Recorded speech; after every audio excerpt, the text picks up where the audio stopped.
Hello students, हमारी YouTube channel में आपका हार्दिक स्वागत है। तो चलिए आज हम पढ़ते हैं प्रकाश चैप्टर का एक इम्पोर्टेंस क्वेश्चन। ये क्वेश्चन कुछ इस तरह का है कि 2 मीटर फोकस दूरी वाले, फोकस दूरी का मान क्या है? तो फोकस दूरी का मान है 2 मीटर। ख्याल रखोगे, फोकस दूरी अपना एसआई मात्रक मीटर में दिया हुआ है। तो 2 मीटर फोकस दूरी वाले अवतल लेंस, अवतल लेंस की जब भी बात होगी तो परिपाटी के अनुसार हम क्या जानते हैं?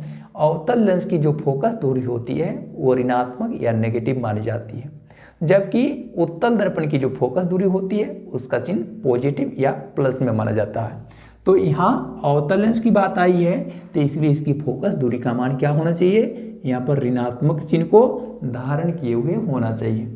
ठीक है, तो अवतल लेंस की फोकस दूरी हो गई कितनी? 2 मीटर। साथ ही साथ में और एक बात का ध्यान रखोगे, यहाँ चिन्ह का निर्णय के अतिरिक्त यहाँ पर फोकस दूरी जो होना चाहिए वो मीटर में ही ज्ञात होना चाहिए, तभी जाकर आप लेंस की क्षमता ज्ञात कर सकते हैं, उसका एसआई मात्रक डायोप्टर में। ठीक है, तो ध्यान देंगे कि यहाँ फोकस दूरी पहले से ही मीटर में दिया हुआ है और यहाँ जो माइनस का चिन्ह आया हुआ है वो हम लोग अवतल लेंस के आधार पर निर्धारित किए हैं। अगर यहाँ पर उत्तल लेंस की बात होगी तो उस स्थिति में ये चिन्ह क्या हो जाएगा? प्लस हो जाएगा। ठीक, ये मान मीटर में नहीं रहकर सेंटीमीटर में होता तो हम लोग उसे मीटर में पहले कन्वर्ट कर लेते, उसके बाद ही हम लोग लेंस की क्षमता या पावर ज्ञात करने के लिए आगे बढ़ते। इसलिए अवतल लेंस की क्षमता, अवतल लेंस की क्षमता या फिर कह सकते हैं पावर का जब परिकलन करोगे तो कौन सा फार्मूला लगाओगे?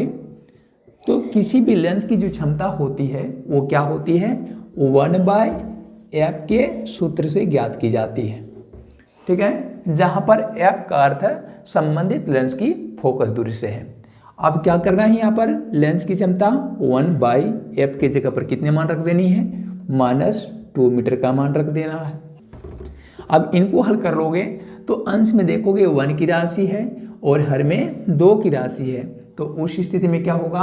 1 की राशि जब 2 से डिवाइड होगी तो कितनी प्राप्त होगी? 0.5 डायोप्टर के रूप में प्राप्त होगी। फिर नीचे के माइनस का चिन्ह जो होगा वो अंश वाले चिन्ह प्लस से गुना हो जाएगा, तो माइनस प्लस माइनस हो जाएगा और इस तरह से संबंधित अवतल लेंस की जो क्षमता होगी वो -0.5 डायोप्टर होगी।